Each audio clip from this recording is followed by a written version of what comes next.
नमस्कार दोस्तों।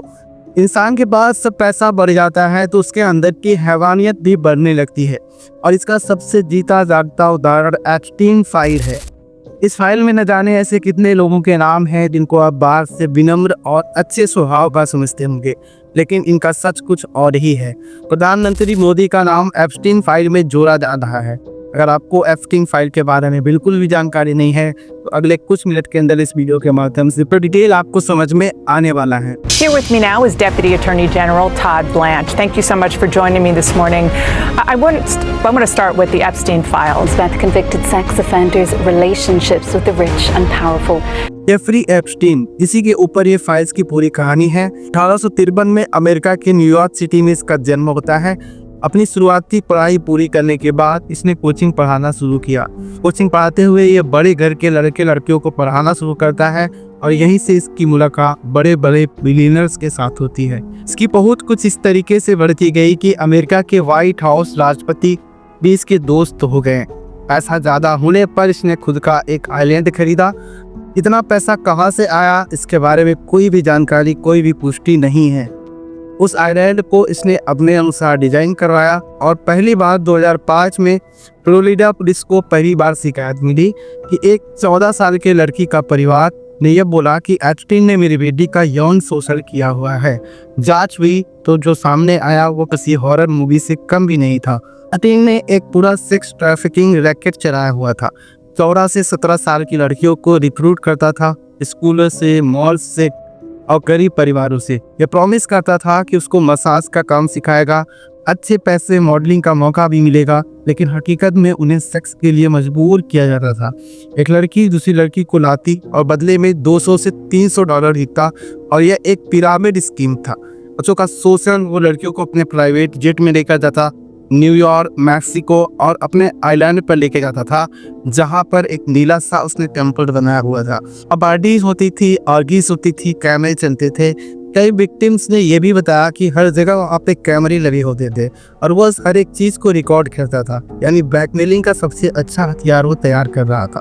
2008 में पहली बार इसकी गिरफ्तारी होती है, लेकिन वो भी इंसाफ की हत्या थी। बड़े लोग मिलकर 13 महीने में उसको जेल से बाहर कर दिए और वो इस तरीके से गिरफ्तार हुआ था कि दिन में अपना काम भी कर सकता था। 2019 में दोबारा से गिरफ्तारी होती है, लेकिन इस बार कोई भी एक्शन लेने से पहले यहाँ पे एक बहुत ही बड़ी घटना हो जाती है। एप्स्टीन की मौत हो जाती है और यहाँ पे हवाला दिया जाता है कि एप्स्टीन ने खुदकुशी कर ली है, लेकिन लोगों का मानना साफ है कि एप्स्टीन ने खुदकुशी नहीं की थी, क्योंकि खुदकुशी कोई इतने हाई सिक्योरिटी में कैसे कर सकता है। और वहाँ पे सबसे बड़ी सबूत ये है कि जब वो खुदकुशी कर रहा था तो कोई भी कैमरा चालू नहीं था, सभी सिक्योरिटी गार्ड सो रहे थे।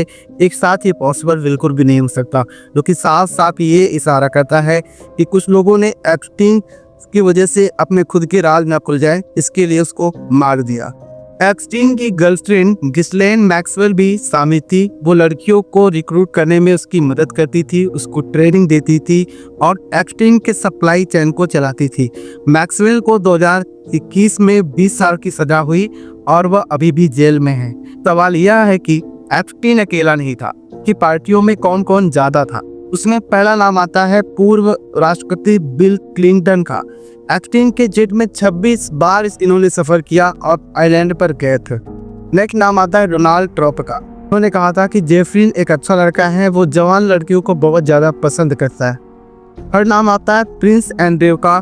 वर्जिया गिफ्रे ने आरोप लगाया कि 17 साल की उम्र में उसका यौन शोषण किया गया था। अगला नाम आता है बिल गेट्स का, जो कि कई बार फंडिंग की बातें इनके साथ होती हैं और अभी तो ये सिर्फ शुरुआत है। वैज्ञानिक स्टीफन हॉकिंस, सेलिब्रिटीज, सीईओज, राजनेता सभी एप्स्टीन फाइल के दायरे में। प्रधानमंत्री नरेंद्र मोदी का नाम एप्स्टीन फाइल में क्यों लिया जा रहा है, इसको समझते हैं। फाइल्स ने मोदी का नाम सीधे एप्स्टीन के साथ किसी अपराध से नहीं जुड़ा है, बल्कि यह भारतीय बिजनेसमैन अनिल अंबानी, जो कि मोदी के काफ़ी करीब माने जाते हैं, और ये 2017 में मैसेज के जरिए एप्स्टीन से बात करते हैं। अंबानी ने एप्स्टीन से ट्रम्प प्रशासन के लोगों को जैसे जेनेट कुशनर और स्टीव वैनन से कनेक्ट करने की मदद मांगी थी ताकि मोदी 2017 की अमेरिकी यात्रा के लिए तैयार हो सके। एप्स्टीन ने मोदी की जुलाई 2017 की इजराइल यात्रा पर सलाह दी।